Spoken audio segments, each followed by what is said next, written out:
Red టీవీలో మీ వ్యాపార ప్రకటనల కోసం ఈ నెంబర్ ని సంప్రదించండి 6281747728. Hi viewers, welcome to our channel. ప్రస్తుతం మనతో పాటు సీనియర్ జర్నలిస్ట్ దాము బాలా సార్ ఉన్నారు. వారితో మాట్లాడదాం.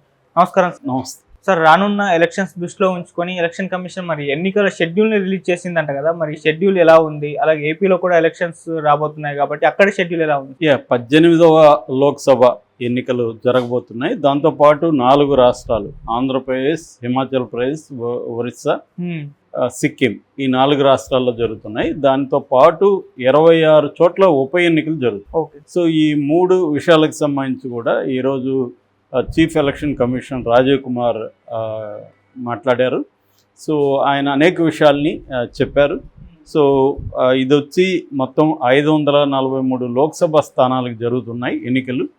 ఇందులో 84 ఎస్సీ రిజర్వ్డ్ ఉంటే 47 ఎస్టీ రిజర్వ్డ్ ఉన్నాయి.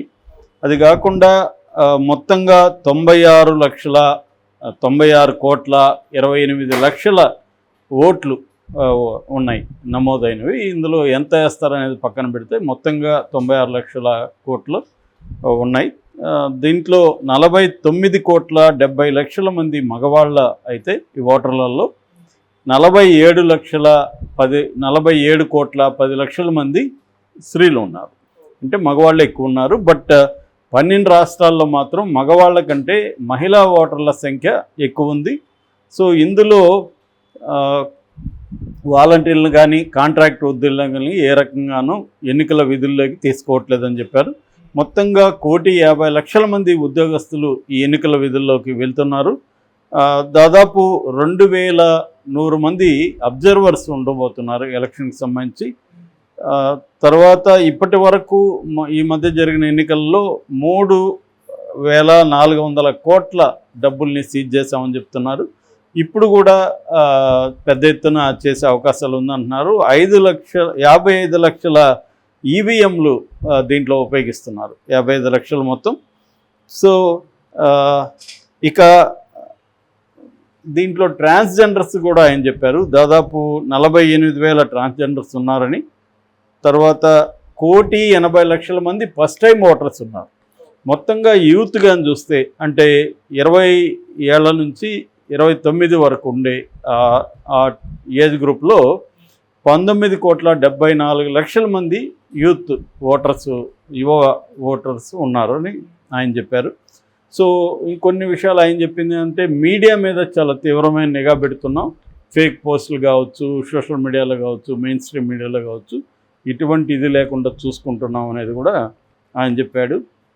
అట్లాగా బ్యాంక్ ఖాతాల మీద నిఘా పెడుతున్నాం అని చెప్పారు. అంటే డబ్బులు, లంచాలు ఇవన్నీ మేము అరికట్టడానికి సీరియస్గా చేస్తున్నాం అని చెప్పారు. ఐటీ అండ్ ఈడీ సహాయంతో దేశంలో ఎప్పుడూ లేనంత నిఘా పెడుతున్నాం అనేది కూడా ఆయన చెప్పారు. ఇక షెడ్యూల్కి సంబంధించి మొత్తం 7 దశల్లో ఎన్నికలు జరగబోతున్నాయి. ఏప్రిల్ 19తో స్టార్ట్ అవుతుంది ఫస్ట్ ఫేజు. దాని తర్వాత మనదేమో అంటే ఆంధ్రప్రదేశ్, ఇటు తెలంగాణ ఈ 2 రాష్ట్రాల్లో కూడా ఆంధ్రప్రదేశ్లో MP elections, Lok Sabha and MLA ఈ 2 కూడా ఒకే రోజు జరుగుతాయి. అట్లాగే ఇక్కడ పార్లమెంట్ ఎన్నికలు, సికింద్రాబాద్ ఉప ఎన్నిక ఈ 2 కూడా ఒకే రోజు జరుగుతాయి. అంటే తెలంగాణ, ఆంధ్రాలో ఒకే రోజు ఎన్నికలు జరగబోతున్నాయి. దీనికి సంబంధించి ఏప్రిల్ 18న నామినేషన్ డేట్ అంటే నోటిఫికేషన్ అనౌన్స్మెంట్ ఉంటుంది. 26th లోపల అంటే చివరి తేదీ, నామినేషన్ చివరి తేదీ 25, 26న ఉపసంహరణ చేసుకోవచ్చు. విత్డ్రాయల్కి లాస్ట్ డేట్ వచ్చి 29, 26న ఇవి ఉంటాయి, స్క్రూటినీ ఉంటుంది. 29 విత్డ్రా లాస్ట్ డేట్ అనమాట. సో 13th మే ఎన్నికలు, మే 13వ తేదీ ఎన్నికలు, జూన్ 4న కౌంటింగ్.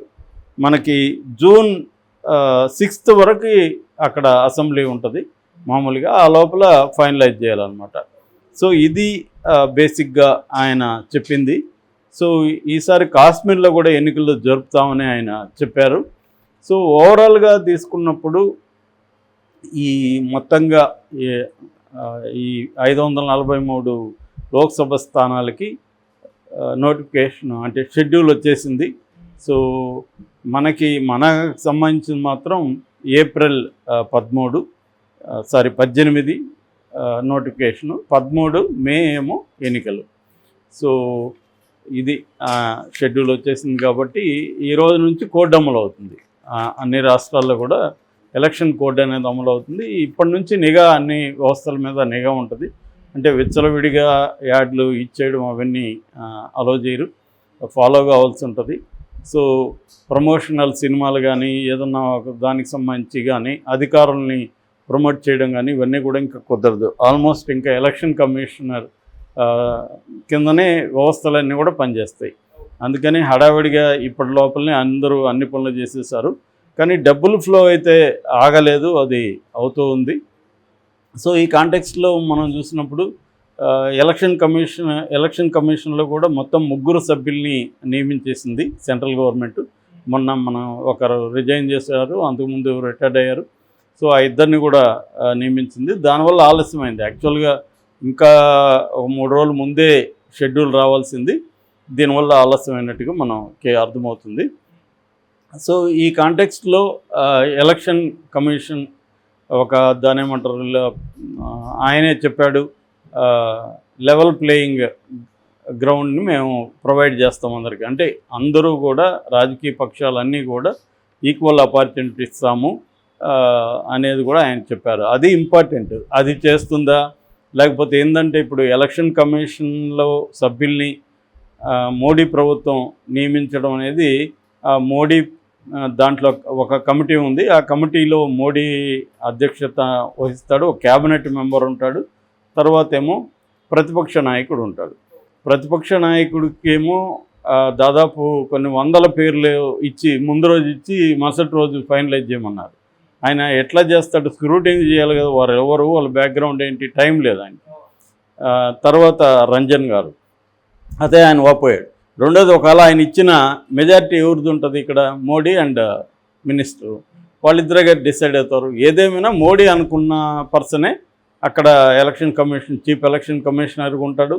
ఎలక్షన్ కమిషన్లో మెంబర్లుగా కూడా ఇంకొక 2 కూడా వాళ్ళే ఉంటారు. సో దీనివల్ల ఏమవుతుందంటే మోడీకి అనుగుణంగా, బీజేపీకి అనుగుణంగానే ఎలక్షన్ కమిషన్ ఫైనల్గా బిహేవ్ చేస్తుంది. అంటే నియామకంలోనే పారదర్శకత పోయింది.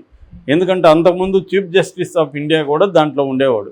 ఇప్పుడు చీఫ్ జస్టిస్ ఆఫ్ ఇండియా అని లేకుండా వీళ్ళ కొత్త చట్టం తీసుకొచ్చింది బీజేపీ. అంటే నేను మార్నింగ్ కూడా ఇంకొక వీడియోలో చెప్పిన, మొత్తం దేశంలో ఉండే అన్ని వ్యవస్థలని తమ గుప్పిట్లో పెట్టుకునే పద్ధతిని బీజేపీ అనుసరిస్తుంది. మీడియాని తన గుప్పిట్లో పెట్టుకునింది. తర్వాత రాజ్యాంగ వ్యవస్థలు అన్నీ కూడా తమ గుప్పిట్లో విధంగా పెట్టుకునింది. అట్లాగే స్టేట్స్ని అన్నింటినీ కూడా స్టేట్ ప్రభుత్వాలని పనిచేయనీయకుండా వాళ్ళ మీద కేసులు పెట్టడం, వాళ్ళందరూ కూడా తమ గుప్పెట్లో ఉండేట్టుగా, అంటే ఎవ్రీ రీజనల్ పార్టీ కూడా తన గుప్పెట్లో ఉండేట్టుగా చూసుకునింది. అంటే స్టేట్స్ అన్నిటి కూడా లోబడి ఉండేట్టుగా చూసుకునింది. అదేమో ఒకవైపు కేసులు పెట్టి ఆ ప్రభుత్వాల్లో ఉండే పార్టీల నాయకుల మీద కేసులు పెట్టడం. రెండవ మెథడ్ ఏమో స్టేట్ సబ్జెక్టులన్నింటినీ కూడా మెల్లమెల్లగా తను కబ్జా చేసేయడం, తన అధికారంలోకి తీసుకువచ్చేయడం, దానికి సంబంధించిన బిల్లులు ప్రవేశపెట్టడం. ఇది ఒక ఇది. మూడవది, ఈ సివిల్ సొసైటీకి సంబంధించిన ఎన్జిఓలు కానీ వాటన్నిటినీ కూడా తమ గ్రిప్లోనే పెట్టుకున్నారు. దాదాపు 1,00,000 ఎన్జిఓలు ఉంటే దేశంలో, అందులో 20-30 వేల ఎన్జిఓలకి ఫారిన్ ఫండ్స్ రాకుండా చూసుకున్నారు. అంటే తమకు ఇబ్బంది పెడతారు ఎన్జిఓలు అనుకునే వాళ్ళందరినీ కట్ చేసేసారు. దానికి సంబంధించిన బిల్లులు తీసుకొచ్చారు. సో ఇప్పుడు దానివల్ల ఏమైంది, పౌర సమాజాన్ని రిఫ్లెక్ట్ చేసే సంఘాలు ఇవన్నీ, సో దాన్ని కట్ చేసేస్తారు. అందువల్ల ఆ సంఘాల నుంచి, అటువంటి సంఘాల నుంచి ప్రభుత్వం మీద విమర్శలు కానీ నిరసన కానీ లేదు. వ్యక్తులుగా కొంతమంది పౌర హక్కుల నేపథ్యం ఉన్న వాళ్ళు కావచ్చు, సంఘంలో యాక్టివ్గా పనిచేసే వాళ్ళు కావచ్చు, ప్రజల తరపున వాళ్ళు ఎవరన్నా గట్టిగా మాట్లాడుతుంటే వాళ్ళ మీద ఊపా కేసులు పెట్టడం, వాళ్ళని జైల్లో పెట్టడం. మన ఇప్పుడు విప్లవ రచయిత ఆయన వరవరరావుని జైల్లో పెట్టి మొత్తానికి కోర్టు ద్వారా బాంబేలో హౌస్ అరెస్ట్ చేయించారు ఆయన. ఇంకా జిఎన్ సాయిబాబా లాంటి వాళ్ళు 10 ఏళ్ళు జైల్లో పెట్టించారు. ఫైనల్గా అతను నిర్దోషాన్ని బయటికి పంపించారు. అతనే కాదు చాలామంది. అలాగే ఇక్కడ మన కోదండరామరెడ్డి లాంటి వాళ్ళ మీద కేసులు పెట్టాడు. చివరికి అరగోపాల మీద ఓపా కూడా పెట్టారు. మళ్ళీ ఆయన తీయించాడు కేసీఆర్. ఇలాగే ఏంటంటే రాష్ట్రాల్లో ఇంతకుముందు అయితే సిబిఐకి కనీసం రాష్ట్రాల పర్మిషన్ అవసరం. కానీ ఈడీకి తర్వాత ఎన్ఐఏకి వీటికి రాష్ట్రాల పర్మిషన్ కూడా లేదు. ఇప్పుడు కేసీఆర్ కూతురు కవితను అరెస్ట్ చేసి తీసుకెళ్లారు, వాళ్ళు ఏ రకమైన వారెంట్ తీసుకురాలేదు, సో పట్టుకెళ్ళారు. సో ఇలాంటి వ్యవస్థలన్నింటినీ చేస్తూ ఎలక్షన్ కమిషన్ కూడా ఇప్పుడు అదే పని చేశారు, వాళ్ళే నియమించారు. మరి ఈ ఎలక్షన్లలో ఎలక్షన్ కమిషన్ ఎంత పారదర్శకంగా పనిచేస్తుంది అనేది మనం చూడాలి. Okay sir, thank you so much.